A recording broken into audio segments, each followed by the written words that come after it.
Are you ready? I'm ready. Soul is ready. I'm ready for my close-up, Mr. DeMille. I'm ready to dominate. Are you ready for a war? Ready to party. I was born ready. Yes. Calm down. Oh, I said, are you ready? I'm ready for this my whole life. I'm ready. Get ready. I'm ready. I'm ready. Oh, I'm ready. I was born ready, bitch. I am so ready.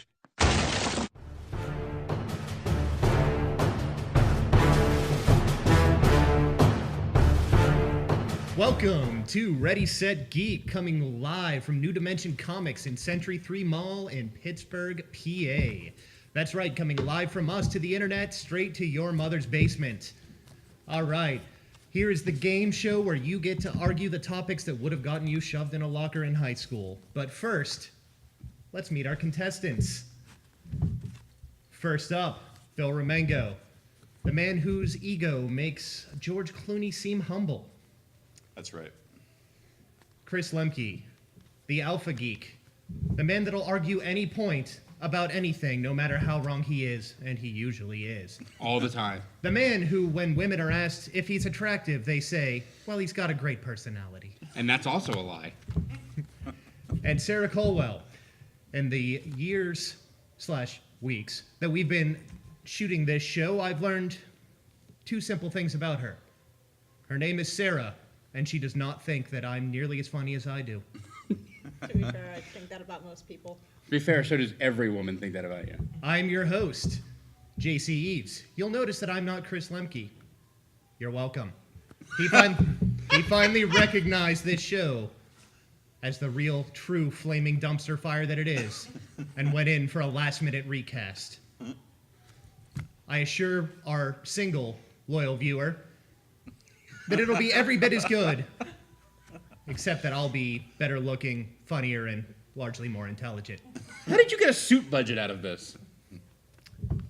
When you have job security, you have savings. So let's start with the pitch off. Each of our contestants has an envelope with an actor, a location, and a title of a film. What the actual? They get to pitch me a movie with these three things.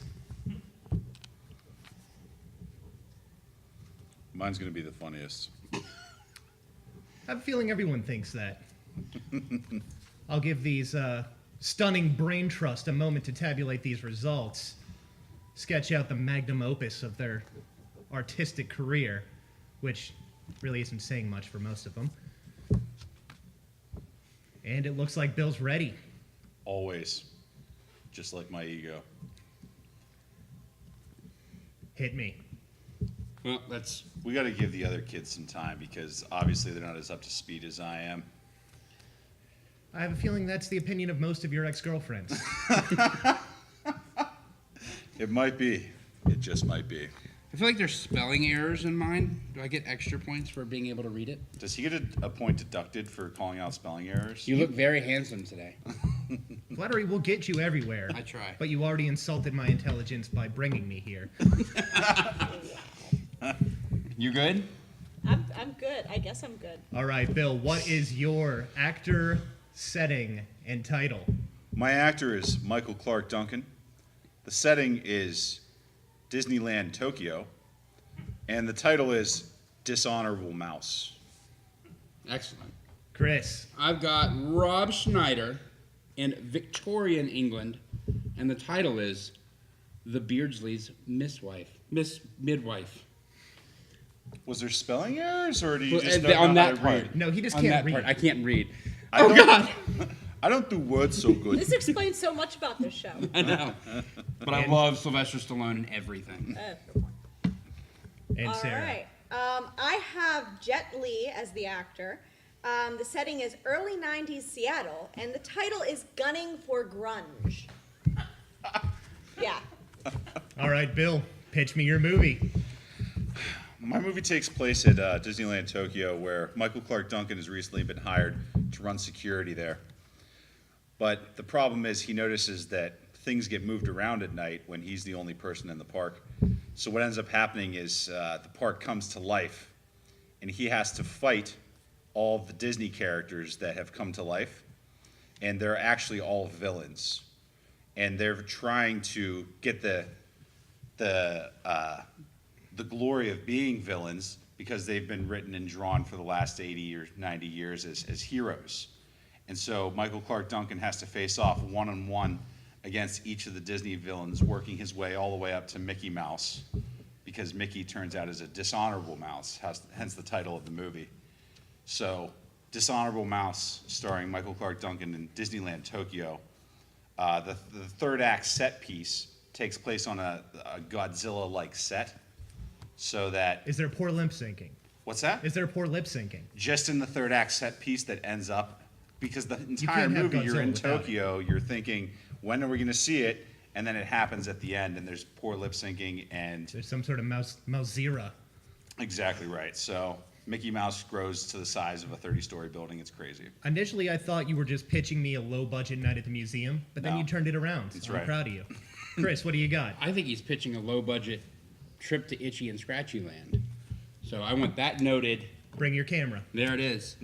I have Rob Schneider in Victorian England, The Beardsley's Midwife, where Rob Schneider is a poorly servant boy who works for the Beardsley's campaign, but he's tired of it, damn it. So Rob Schneider decides to dress up as a woman to try to move up. Unfortunately, he dresses up too well and gets cast as the midwife for the Beardsleys, who's about to have a baby. But he doesn't know anything about rendering a child. What's going to happen? Rob Schneider's going to have to learn some valuable lessons and mend the Beardsleys' failing relationship while hilariously figuring out how he's going to nurse this brand new child. That's going to be the Beardsleys' Midwife coming to you, record scratch, this fall. I hated everything about that. You're supposed to. It stars Rob Schneider. In the middle of it, he just gives a pro-Trump speech.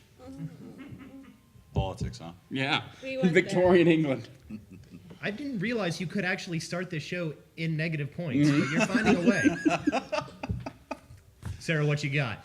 Okay, so my film is going to be is aesthetically going to be a combination of Scott Pilgrim versus the World and House of Flying Daggers, where it is a new take on Battle of the Bands, where Jet Li and his band are trying to win the local Battle of the Bands concert in 90s Seattle, and they're going against a rival band, and there's all sorts of like operatic drama, borderline operatic drama with like band members leaving to join other bands and then realizing that their band has fallen apart and they need to go to all the other bands and see who they can get on their side, and it ends with this epic fight scene, Battle of the Bands, grunge music, Nirvana Eat Your Heart Out, and...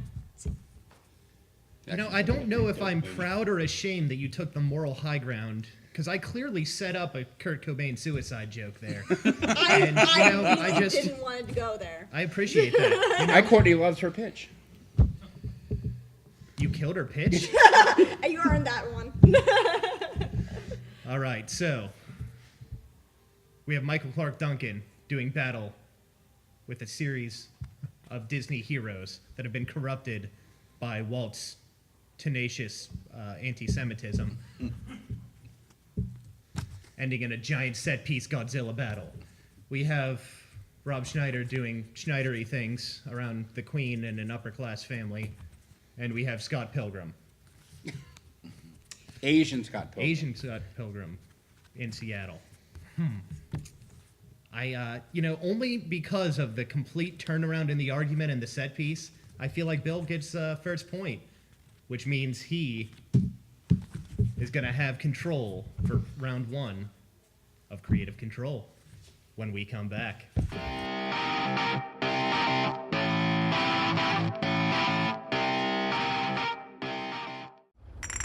Warriors, come out to play. Warriors, come out to play.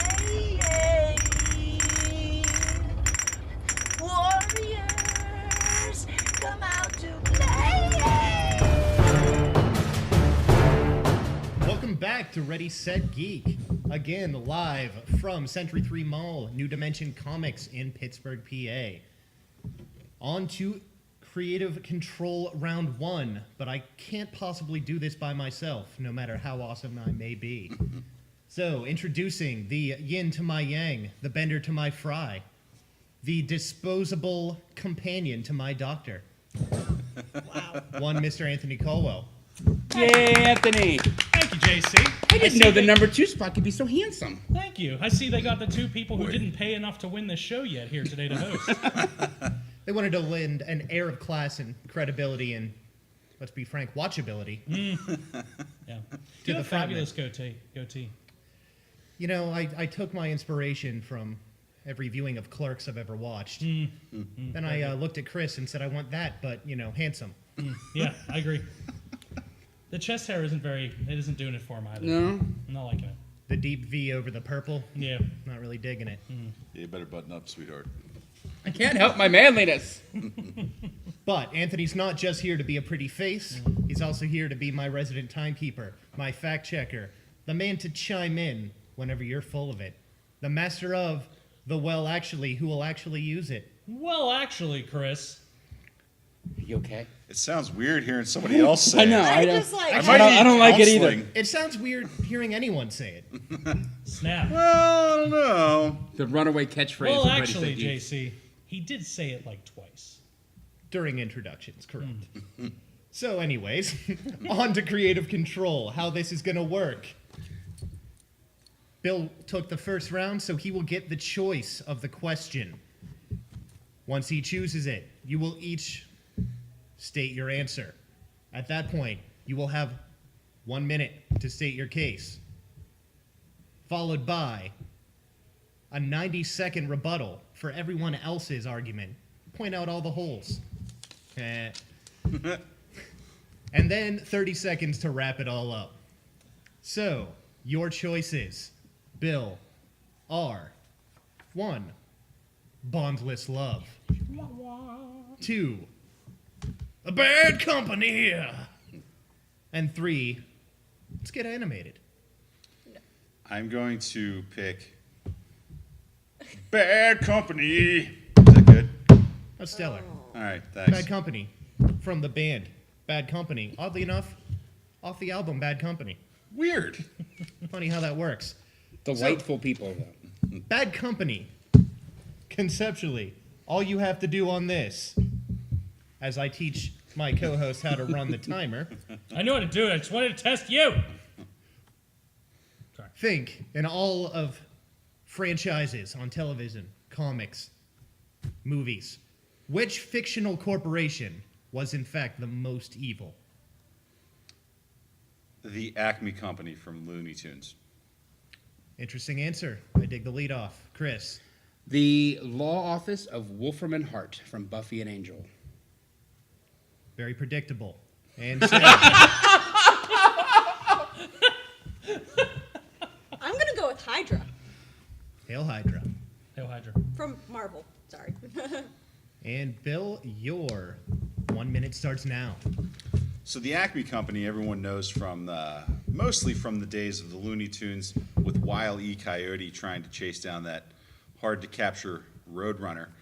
The reason I say that they're an evil company is that a lot of the devices and things that they make are strictly to capture innocent creatures.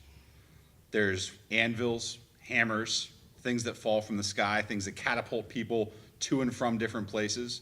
They even have holes that you can lay in the ground that someone will fall into. They really don't do anything that's productive to help good, caring people in the Looney Tunes universe. It's mostly about trying to capture things or shoot things or somehow maim or injure someone in a fashion that allows you to really do some damage. But of course, it's Looney Tunes and it's funny and silly, and you don't really think about, oh, the Acme Company, of course they make the dynamite, of course they make the anvils, of course they make the hammers. So in terms of evil corporation, you know, they're making money. That's it. That's time. All right. All right, Chris. Tell us about the Wolfman. Terrible. Wolfram and Hart is a law office that is introduced in Angel, the spinoff of Buffy the Vampire Slayer. They are an evil law firm run by senior partners that are elder demons that have been going about since the beginning of time. What they do is facilitate, through offices all over the world, the growth of other evil corporations. So, any of the paperwork that needs to be done, any of the lawyering that needs to be done, any of the patents that need to be done, are done through this corporation. They facilitate the evil that must be done. So, when you have to have all of that taken care of, who do you go to? You're going to have to find a lawyer. Are you going to sit there and try to hide all of your different stuff and what you're doing and faulty products to kill animals, or Dr. Robotnik, or whichever one you're picking? No, you're going to go to this company, and they're going to tell you straight up, we don't care what it's for. Is it evil? Cool. Here's what the price is. Awesome. Take 3 souls. Paid up. Good. That's your law office. Time. Good start. And Sarah, what do we got? Most people know Hydra. I'm going to go on a limb here and say most people know Hydra from Marvel's MCU. Hydra began in World War II as a byproduct of the Nazi military. Not cartoons, not soul things. But they were responsible for orchestrating countless assassinations, espionage, overtaking governments, infiltrating other corporations, and basically profiting off, basically creating a profit for their end goal of removing free will from the human race. Because they believe peace will happen when no one has free will, but conveniently, they still get to have that even though everyone else loses it. So... Kind of like working on this show. Yeah, right? Hey. They basically use the superpowers and technology that exists in the world, even though it's in a much more accelerated timeline. Okay. Hail Hydra. All right, you now have 90 seconds apiece to rebut everyone else's arguments. Then I'm going to giggle because I said rebut. Because of butts. So, Bill, tell us why Acme is more evil than the Nazis at Hydra and the horned people at Wolfman and Farts. So Acme is more evil because, flat out, they profit from weapons manufacturing. They're a war profiteer company. Oh, all right. And when it all comes down to it, that's how they make money. You order dynamite and things to kill people and maim and injure and severely hurt other living creatures.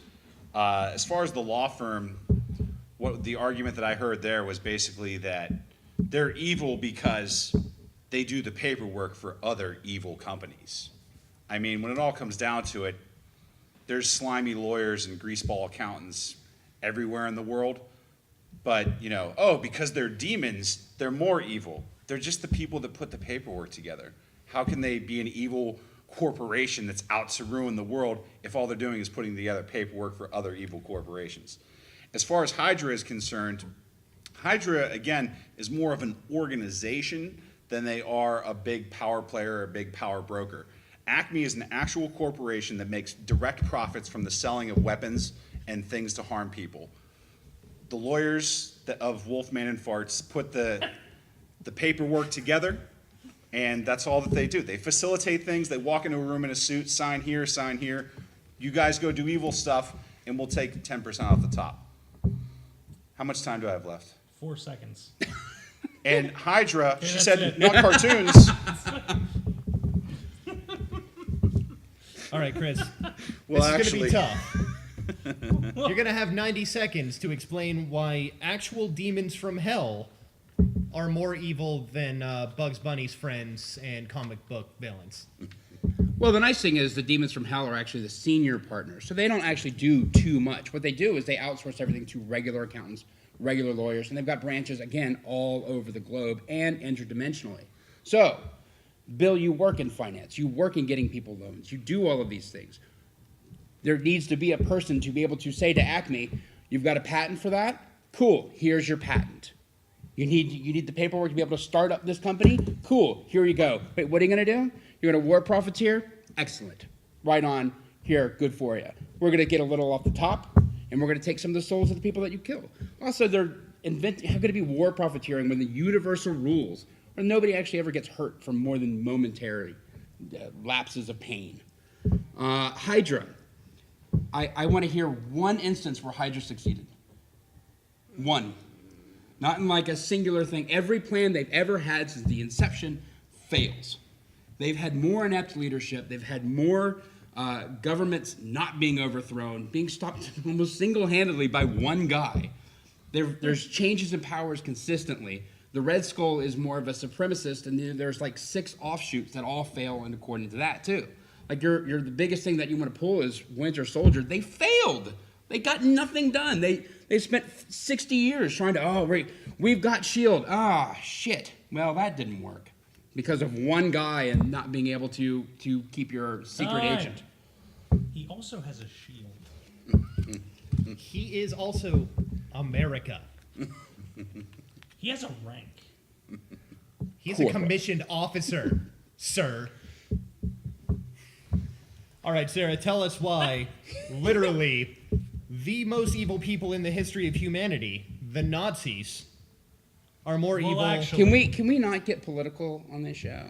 Because I feel like we're bashing Nazis a lot. and we really shouldn't bash. We shouldn't be bashing Nazis. They have So feelings. you don't want to bash Nazis? Is that what you're saying? I'm just I this just guy over stepped here. into a weird time hole. Yeah. It's called the 40s. God. Go ahead. You're All not right. allowed to speak. It's Hey, the 40s. stop. My time. Yeah, way to So, blow my intro, too, in- Dick. In response to you, Chris, as an example where Hydra actually succeeded, I'm going to make Tony Stark cry. They assassinated his parents. They got rid of them. The whole Winter Soldier, Hydra, everything, they organized and got rid of his parents. They even said that in the Winter Soldier movie that you said where they were a huge failure in. Just because there was a source of extreme good to counteract their evil doesn't mean that they are not evil. And to you, Bill, what I say is Acme's Rubber Chicken Company is basically what they are, because they're joke products for indestructible cartoon beings. If I was to attract like like one of those little like shocking wrist rings to a cat, I'd probably do the cat more damage than I would to like any other human being if I was to shake their hand. It's a matter of degrees and what people are used to. The joke's only funny in extremes because these are extreme beings who are able to do so much. So I would argue against Acme being a wholly evil corporation based on what they make, when the holes people fall into, the catapults, the everything, the bombs are all basically the equivalent of a rubber chicken to immortal 2D beings. That's my rebuttals to both of those arguments. Well, that's time. That could possibly be the only time that Wile E. Coyote was referred to as a supreme being. And you know what? You're not wrong. You've never seen him in a Craigslist ad. All right, so for the last 30 seconds, we got to come up with something to ask, right? Do you have any specific things you'd like to ask? I want to hear each supposed evil company's single greatest success. If you have time after that, I'd like to know why I'd like you to open that again. I'd like to know why all of Acme's products don't work on Coyote, or don't work on Roadrunner and backfire on Coyote if they're evil. And why is he so damn loyal to them in that sense? And I would also like to hear what evil directly Wolfram and Hart has done. And Bill, I don't got one for Hydra. go. Okay. A couple of things before we get to your topics. For the law firm thing, who's more evil, Al Capone or his lawyer? Pablo Escobar or his lawyer? The lawyer argument's terrible. You talk about Hydra being, they're just cartoons. They're comic books. They're still fictional things created by people. As far as your argument is concerned, why do the products always break? That's what makes them evil, is because they know their products are going to fail, and they still keep selling to the schmuck because all they want to do is profiteer from him. That's it. That's 30 seconds. I've also never heard the Coyote described as a schmuck, which is pretty great. Hopefully one of our 20 viewers is Jewish.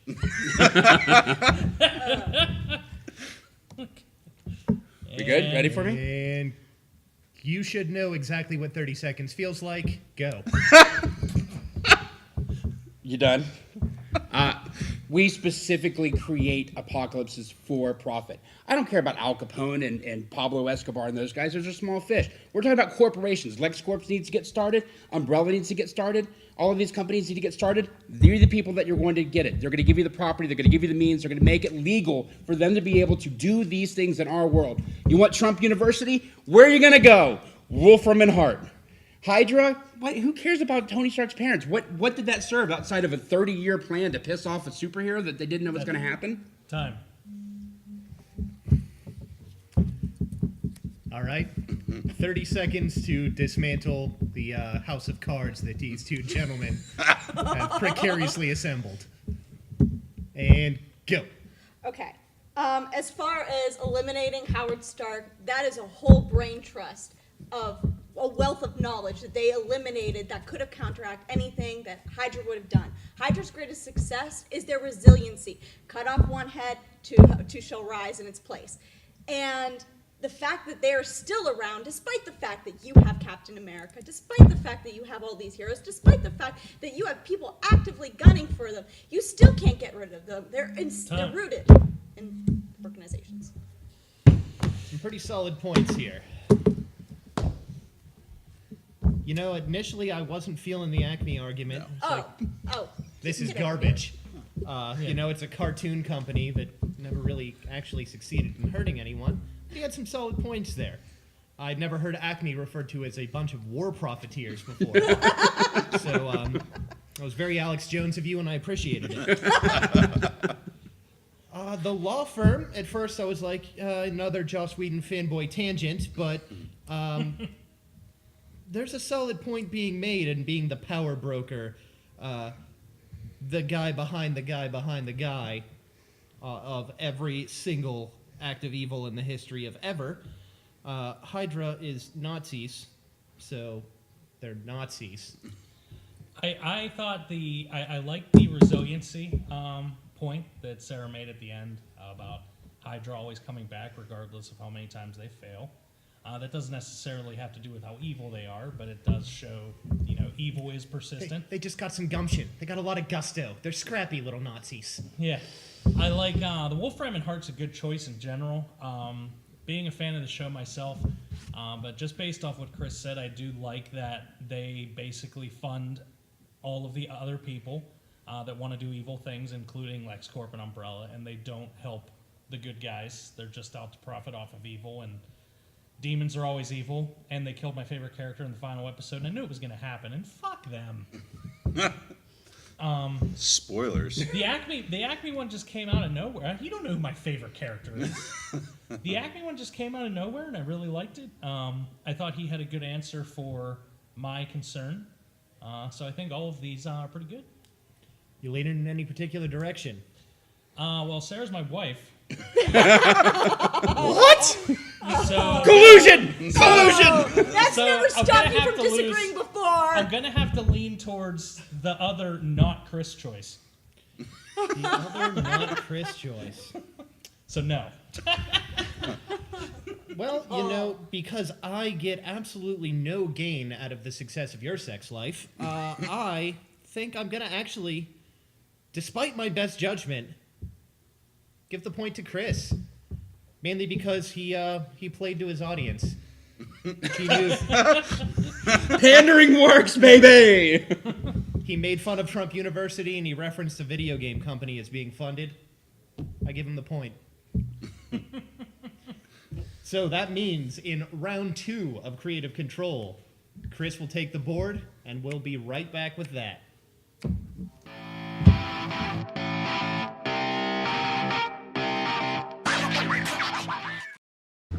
I have come here to chew bubblegum and kick ass. And I'm all out of bubblegum. Welcome back to Ready, Set, Geek. It's time for round 2 of Creative Control. Hey, JC. Hey, Anthony. Which round is it? It's 2 of Creative Control. Is it 2? Number 2 like a poop. Okay. God, I married that. Are we this bad? Worse. I do make a lot of shit jokes, to be fair. I can't help but notice that the panel's laughing a lot more than they usually do. I'm also like every face palm that's normally off camera is now getting caught on camera. That's true. Yeah. Well, Chris somehow, despite being himself, managed to take round 1 of creative control, which gives him control of the board for round 2. Do you like our scoreboard displaying the scores? It's a really sweet scoreboard. Yeah. Because, it's not there. It is there. Makes me sad inside. Right there. Oh, that one. Yeah. Oh. Guess who all has to edit that shit now? No, we're keeping you in. Anyway, Chris, your choices for control of the board on round 2. 1, let's try that again from the top. 2, I'd like to tell the Academy to shove it. And 3, rolling snake eyes. Oh. Yeah. This is tough. These are some good categories. I think I'm gonna go. I love a good snub. Let's talk about some Oscar snubs. I almost picked. I almost did, just to spite myself. You successfully just told the audience that you actually knew what the question was, not just the name of it. So, thanks for suspending all of our disbelief. What was the worst Academy Awards snub of all time? Same format as before. State your answer. 60 seconds to state your case. 90 seconds to rebut. But. That's where number 2 comes from. Round 2. And then 30 seconds to wrap it all up. All the while, I'll be judging you silently. Let me unlock. Well, actually, JC. We'll be judging you silently. Really not silently, though. As I unchild-proof my phone for my co-host here. 1 minute is 60 seconds. Well, okay. There's no 60 on there, JC. For fuck's sake. At least we don't argue. Really? There you go. The pre-show hand jobs really helped me. To 59 seconds. Down. All right. So for best Oscar snub, my pick is going to be. I keep going back and forth. Screw it. Never nominated for it. Alfred Hitchcock and Vertigo, best director. Going the U2 route. All right. I appreciate that. Bono is God. He is. I think he said he's Jesus. I think he was sober. I think he actually goes by Goddo now. Yeah, it could be. Sarah? My pick is Saving Private Ryan, 1999, Best Picture. And Bill?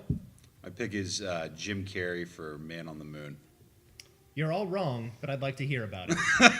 So, Chris, your 60 seconds. Excuse, what was Jim? Was that best actor? Best supporting? Yeah, it should have been for Best Actor. Wasn't nominated.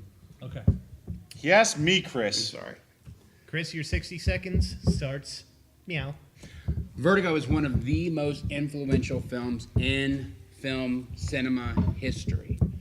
Jimmy Stewart, Kim Novak, the visual styles that Hitchcock did took all of these things that he had been doing from 39 Steps on, and he had mastered it in this one film, which is what people argue as his best film. To have not been recognized, Hitchcock across the board is known as the guy who was snubbed by the Oscars the most. He only was able to ever get an honorary Oscar. But this film, to not been nominated, and the 5 people that were on there were also Rands. And it's insane to me.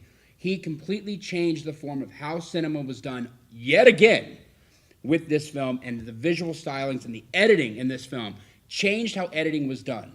Film student guy will back me up on that. No, I won't. It's a brilliant performance. It's in AFI's top 15, and for that not to have been recognized for his masterpiece work is... Stop talking, your time's up. Wow, way to take my job. I literally have one. We're replacing Well actually with no, stop talking! I just really wanted him to shut up. You actually had 10 seconds. Yeah.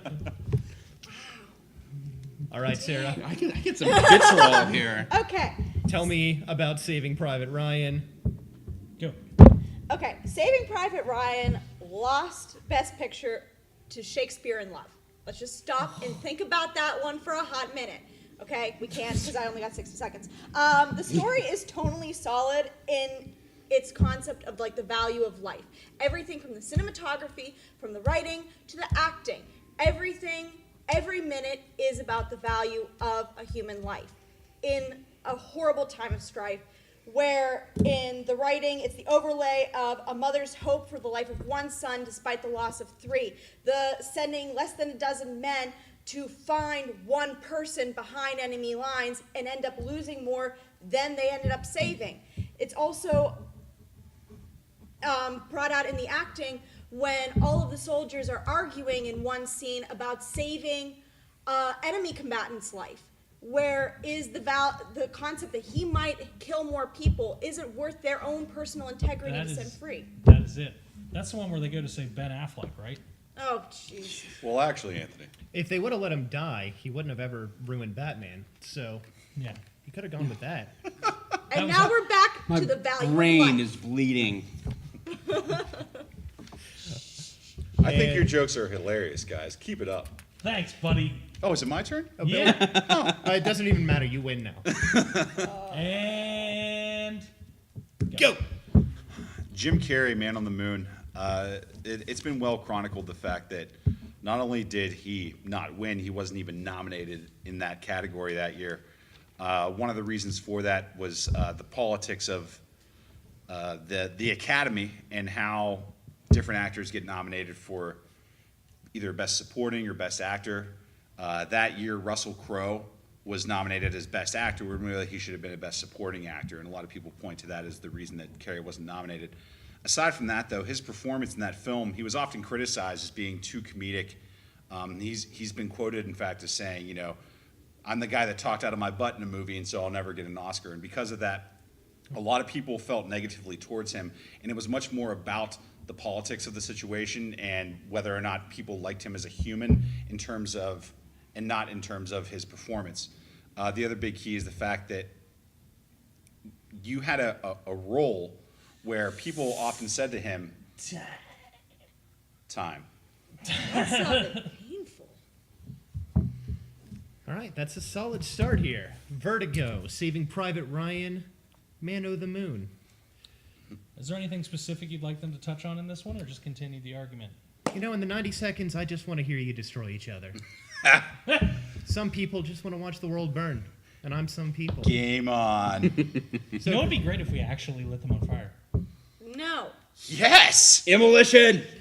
Can we work that out in post-production? Get some flame No, effects? because I'm post-production. Look, do flame effects on me. Oh, I'm on fire! Oh! Everything is Flamer. fine. We are fine. Not that there's anything wrong with that. Right. All right, Chris, your 90 seconds of destruction starts now. These are two egregious mistakes from the Oscars. Jim Carrey was on my short list for this and for Truman Show. He won Golden Globes for both of them and wasn't able to get it. To say that he was blackballed because of his comedy chops and whatnot, you have to look at the swath of comedy actors who have been able to take on more dramatic roles and get nominated and make wins. I mean, Tony Stark, what? You're talking. Yeah, I am talking. But there's a big history of people being able to make that hurdle. I don't know why it didn't happen for Jim Carrey. He at least should have been nominated. I agree with that. Jim Carrey's not going to go down in the acting pantheon of greatest performers of all time. Hitchcock is one of the greatest directors of all time and redefined a genre.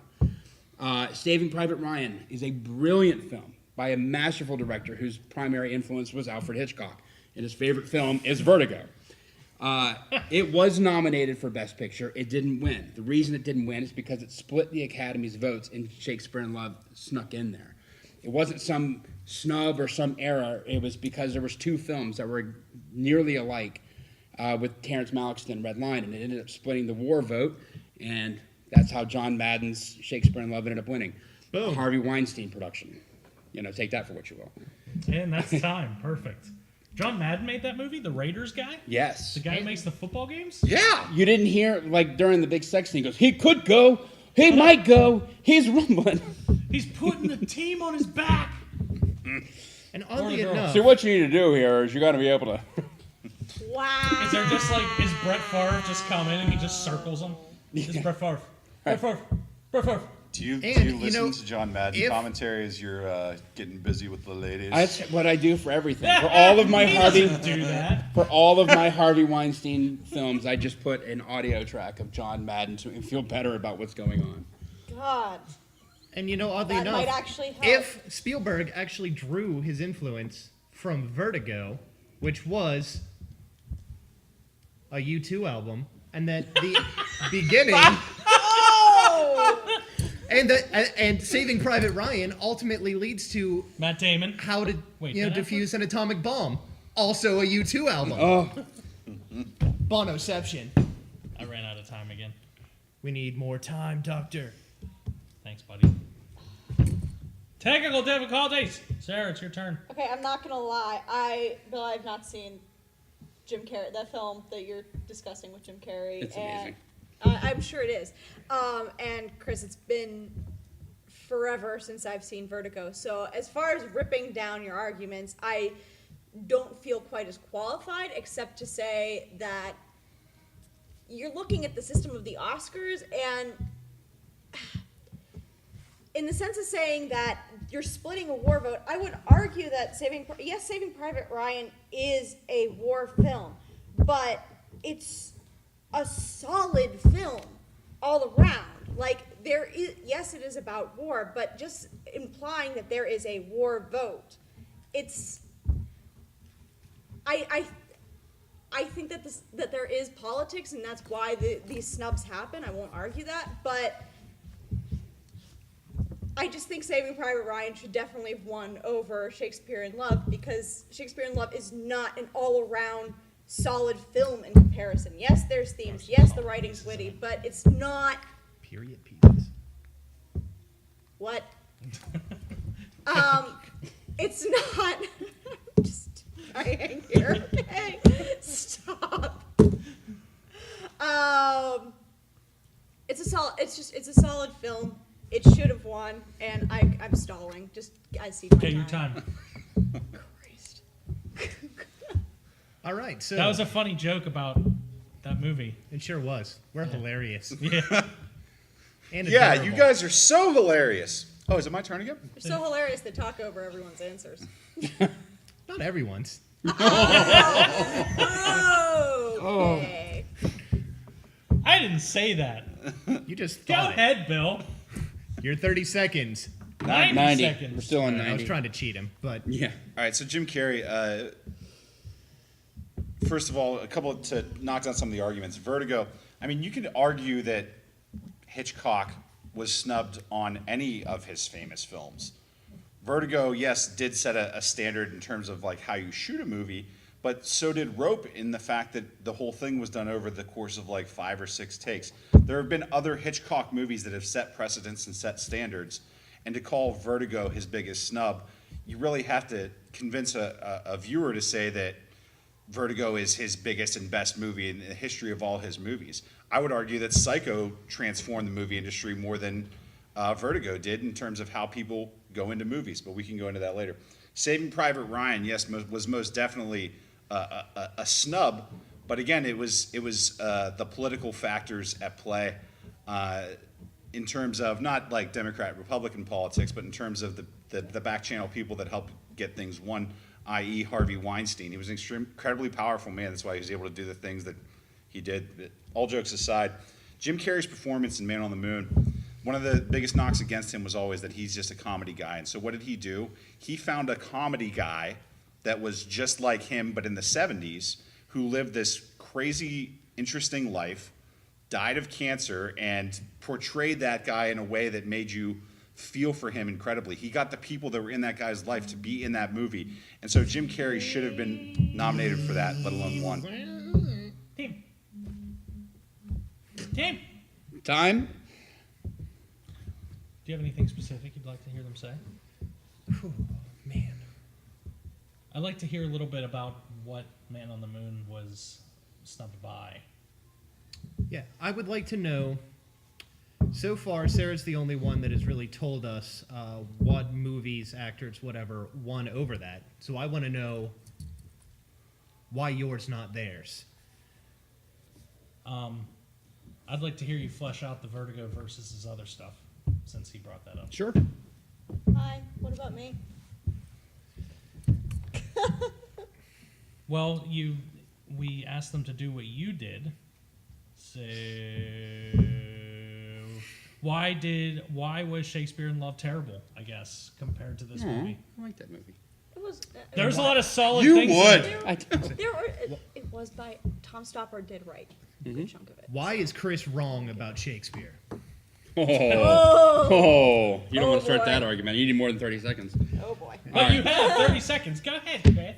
I legitimately don't know what was up against Vertigo. It doesn't matter. It's Vertigo. I don't need to convince one viewer that Vertigo is the best Hitchcock movie. AFI does that. IMDb does that. It is the consensus #1 Alfred Hitchcock movie. Rope changed how they were filming and timing.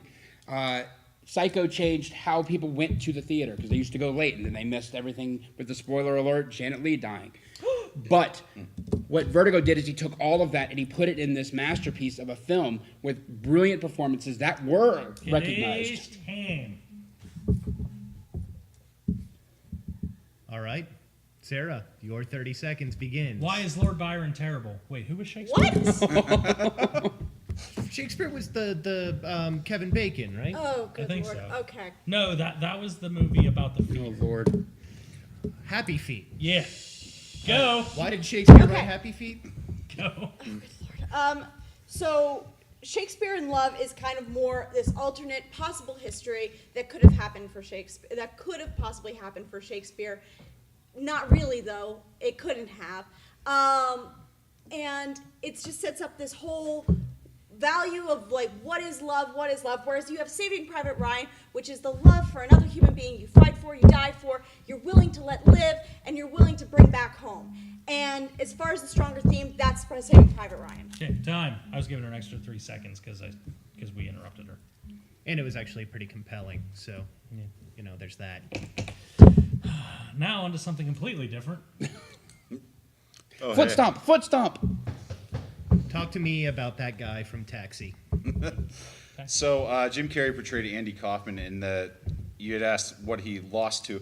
Kevin Spacey won for American Beauty that year, and then Russell Crowe, that I had mentioned, Inside Man, was a movie about the guy that exposed the tobacco industry. Yeah, it was a decent movie, but was it a career-defining performance like Jim Carrey's movie? No, it wasn't. So that's why Jim Carrey, it was a career-defining thing for him, and he should have won. Not only has been nominated, but he should have won that year. Should have won for Truman Nope, Show. that's it. Also, I argue that in that movie, Russell Crowe was not nearly Australian enough. So is this like is the movie like the effect of that other one that won that spotlight where it was really good, but really kind of just... No, Inside Man's a brilliant film, and they made It's it a up good to movie, they made it up to Russell Crowe the next year by giving it to for Gladiator. They should have been making up. Were you not entertained? I was very entertained. Exactly. But there were better performances that year of Gladiator, but they gave it to him because they felt bad about Inside And Man. also, he shouldn't have been can't nominated prove for Inside. He should have been nominated for Best Actor. He's a supporting actor in that movie. The main actor and the main character of that movie is Al Pacino's I mean, character. that performance in Man on the Moon is one of my favorites. Yeah. But I think you can make that same argument about Truman Show. So, hey, all of No. your 30 seconds are up. Oh, yeah, So, but you we know- could talk about film forever. yep. You could talk about film forever. That's true. No, it just feels I like could, too. forever. You both could talk about film forever. All right, so we got Vertigo. We got Saving Private Ryan. We got Man on the Moon. That's a good pick. So I liked all the arguments. I thought they were very good. I have not seen Man on the Moon. What? You should. It's really, really good. I've also not seen Vertigo, Oh, come on. and she's my wife. No, but I would really like to see all of these movies. I think that I really liked the career-defining thing. That's why I think a lot of people say. I mean, it became a joke about DiCaprio being snubbed every year, but it really kind of was. Because every time he just kind of took it another step further. In my opinion, I'm not very learned of these topics. I've just looked at the list that has Vertigo on it. I think second in the top 10 most influential movies of all time. I never heard of the other 9, but I'd heard of that one. And I definitely agree on him never winning anything is ridiculous. And I liked how Sarah went through the movie and what it was about, and how it wasn't really about the war. It was about the family and everything like that. And screw made-up love stories, like Shakespeare. Also never seen it. A stunning summary. Really, your synoptic skills are just without match. You're only supposed to make fun of them. You make it so easy. Yeah, I know. You know, I appreciate the Vertigo argument. Hitchcock really did define film as a whole. I do make the argument on a lot of those elements, though, that is being the first one to do something necessarily make you the best at it. Yes. When it comes Not to always. him. When it comes to him. Yes. Okay. Man on the Moon, special place in my heart. I absolutely love that film. I remember seeing the first time I saw it, just Jim Carrey's just absolute ownership of Andy Kaufman, and his descent into just the depression of dealing with terminal cancer and the lengths that he was willing to go to get it there brought me to tears the first time I saw it. Saving Private Ryan, loosely based on a true story. Or they go to save Ben Affleck. Yes, where they go to save Batman from the evils of DC. You know, people are going to watch this, and if they haven't seen Saving Private Ryan, It's they're a actually joke. going to I know. I'm laughing. I'm The, laughing. the tank just has a picture of Zack Snyder's face on it. Yeah, You know what's never it's top- that douchebag from Fashionable Mail. But anyway. Yeah. A stunning film. I would submit that the D-Day scene in that film is probably the best single war scene in the history of cinema. Way better than Thin Red Line that year. Yeah. Just by leaps and bounds. The scene in that where the medic is dying and they're screaming at him, "Tell me how to fix you." It rips your damn heart out of your chest. I'm between Saving Private Ryan and Man on the Moon on this one. It's a real toss-up. How can Hitchcock not catch a fucking break ever? It's Hitchcock. Well, He was the guy that Whoa, wrote whoa, whoa, like whoa. The Stand and It and stuff, right? Kill you. Oh wait, no, wait. He was the guy from the Twilight Zone. That's right. no, Twilight, the movie about the vampires. Oh yeah, yeah, that's that's what it right. was. That's right. That's right. So if we were to Wow, decide they're, like, between really Saving getting into Private your skin Ryan right now. and Man on the Moon, Bill is my mistress, so I have to go with him. It's true. You know, I'm sorry. But solely it's on just- the basis of career-defining roles, Spielberg's won a lot. He's had a lot of just fantastic films. I really feel like the most egregious snub on that one is Jim Carrey's absolute spot-on portrayal of Andy Kaufman. So, to quote the Hitchcock. to quote the Count Mondego from just like Count of saying Monte cock. Cristo. I do. Kings to you, sir. And I thank God, you. I love him. If that screws up the audio, I'm going to kill you. It won't. So, Bill takes this round. We move on to boss battle after this. Wait. Wait. Bye. We have to say goodbye to Sarah. Sarah, do you where have can any... they I will find say you? goodbye to her when I damn well please. Is it now? Yes, please leave. Okay, bye. Sorry. You were wonderful. I would invite you back if it was actually my show. Hey, Sarah will be back next week and then every friggin' week that we do this. In order to find Sarah, like Ready Set Geek on Facebook, YouTube, and all the channels.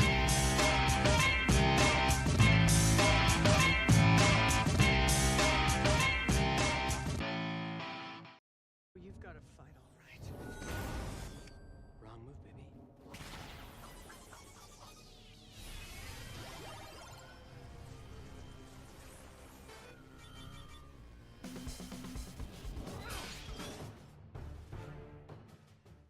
Welcome back to Ready Set Geek. It's time for the boss battle. The veritable Rocky versus Ivan Drago of Supreme Nerddom. I must break you. Wait, no. I'm clearly you Ivan lose. Drago in this one. Yeah, you lose. No, it's because I'm bigger than you. I'm going to More unite handsome. Soviet Russia. To be clear, in this game, there are no winners. Here's how it's going to work. I'm going to read them 10 questions. These questions have been submitted to our audience of loyal followers. All 19 of them. All 19 of them. Follower. The person who guesses the most correct answers wins, or at least the most popular ones. Bill is the man with most points. Yes. I didn't hear you. What'd you say? Bill is the man with most points. Chris, did you hear that? Yeah, I heard that. He's winning the game You've right bought now. them off better than I have. Keep making excuses. It's He's- fine. You're going to be he's making them for pretty a good, few I'm sorry. weeks. I'm going to go first because I lead from the front. All right. According to all your exes, you always come first. So. I'm proud of you, Bear. Do well. Do well. Oh God! Why is all the hair on his face? That was a bald joke. Go back there. Hold your ears. Ready. All right. Feel free to start answering as soon as I finish reading the first question. Someone writing these down. Wait, we need a timer. God, we need a timer too. Get it together, man! Yeah, we do. And what was Chris Pratt's best role? I forget the character's name. Parks and Rec. Andy Dwyer. Andy. Who is The Simpsons' best character? Marge. What is the best Nintendo franchise? Super Mario. Who is the best 80s hair band? I'm from New Jersey, so Bon Jovi. What's your favorite Halloween candy? Candy corn? God, you're terrible. What's the best D&D class to play as? Wizard? Is that a class? Here's hoping. What's your favorite animal to have as a pet? Dog. What is the single best video game console? Wow. Super Nintendo. What is the absolute worst board game? It hurts my heart to say this, but Monopoly. And what is the ultimate so bad it's good movie? Time. Starship Troopers. I'll allow it. All right. Very good. All I right. just want to say, since Chris isn't here, we've been talking a lot. Chris really thought he was going to like sweep the thing, and the fact that I have more points is victory in and of itself for me. So. And oddly enough, it's not just to spite him. I'll All right. get it for you, JC. Go retrieve your Oh, that's what I'm subordinate. supposed to do. Chris! Hey, buddy. I was supposed to get you. I know, Bill keeps falling back into that role as number 2 because he knows his place in life. That means poop. Every relationship needs a submissive. How'd you do? You know, right? Crushed it. All right, Chris. You Pressure. ready for this? You feeling good? No, You full? I feel You like- amped? You ready? Yeah. A little bit gassy? Well, actually, yeah. All right. Feel free to start answering as soon as I finish reading the first question. Does that mean, I can just take my time and not answer? No. No, don't do that. Don't do that. Okay. We've derailed the show. You're ruining everything as usual. All right, let's do this thing. What was Chris Pratt's best role? Guardians of the Galaxy. Star-Lord. Who is The Simpsons' best character? Bart. What is the best Nintendo franchise? Super Mario. Who is the best 80s hair band? Van Halen. What's your favorite Halloween candy? M&M's. What is the best D&D class to play as? Warrior. What animal is the best pet? Dog. What is the single best video game console? PlayStation 2. What's the absolute worst board game? Trivial Pursuit. No, wait. Fuck. That is not a board game. Sorry. Yeah, What is the ultimate so bad it's good movie? The Room. There you have it. All right. And now we tabulate the results. Tabulate, baby! I helped. Tabulate. Just walking through to throw some intimidation. All right, cut it. Welcome back to Ready, Set, Geek. It's time for the ultimate judgment. find out who the geekiest of geeks is. Once again, there are no winners in this show. No winners. Who is the smartest kid on the short bus?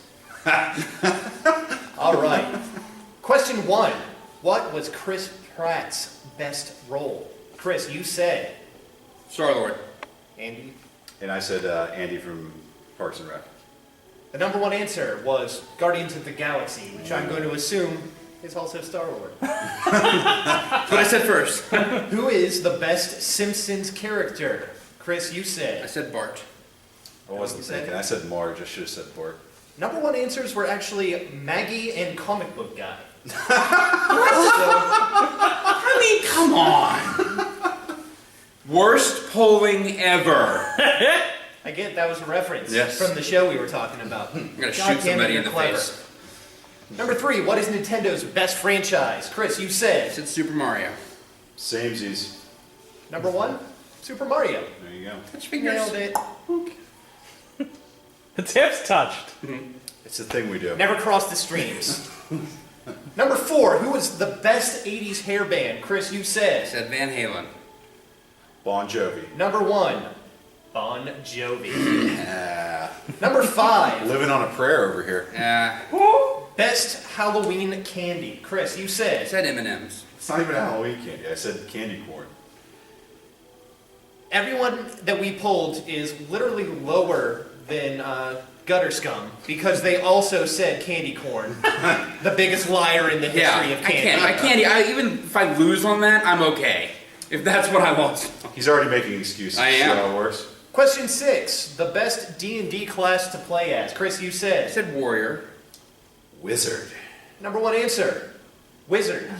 Isn't that considered a mage? Wizard. And a warrior is considered a fighter, so you're both wrong. What animal is the best to have as a pet? I said dog. Man's best friend. You said I was your man's best friend. No, that's only on Friday nights. Apparently, our viewership is a bunch of pikeys because they also like dags.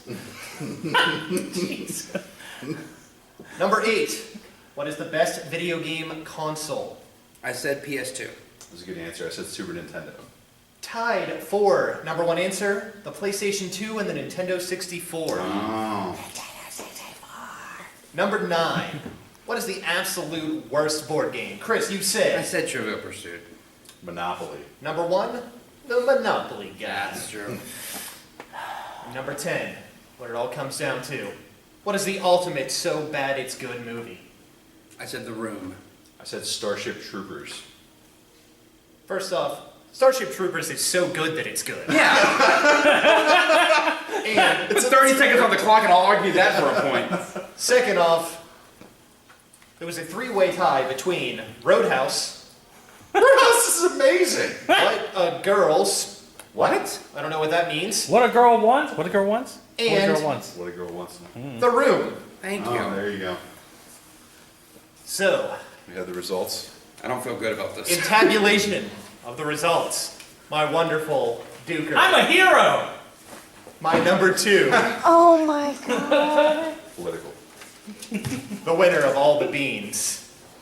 That's seriously the prize. We stopped at Aldi on the way. Yes. Mr. Bill Romango. All right.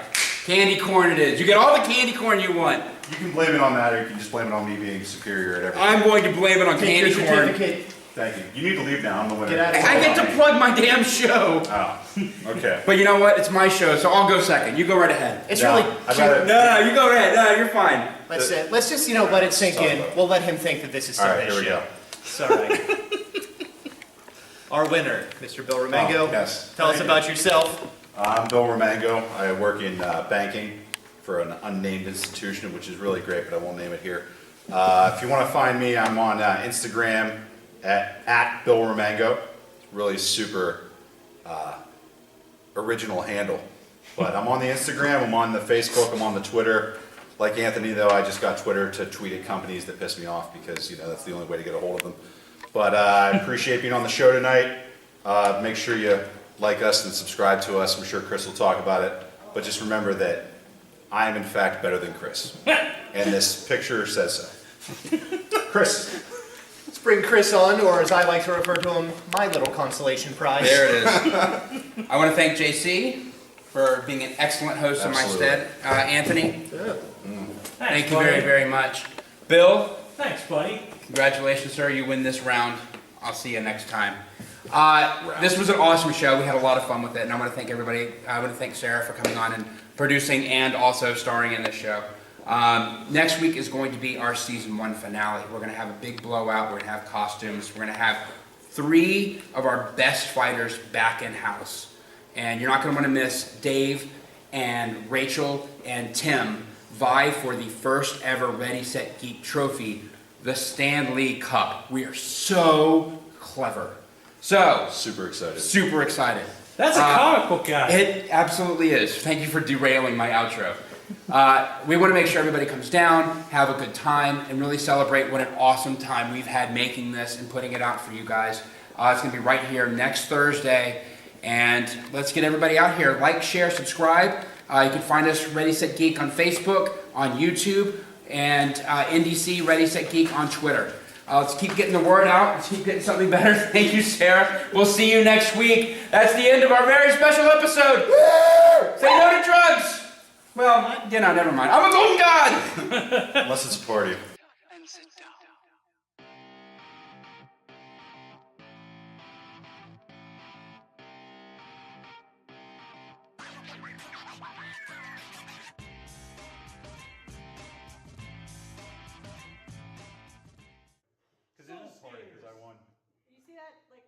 I don't know if you heard yet, but I beat Chris. Hey, Anthony, did you hear? I didn't.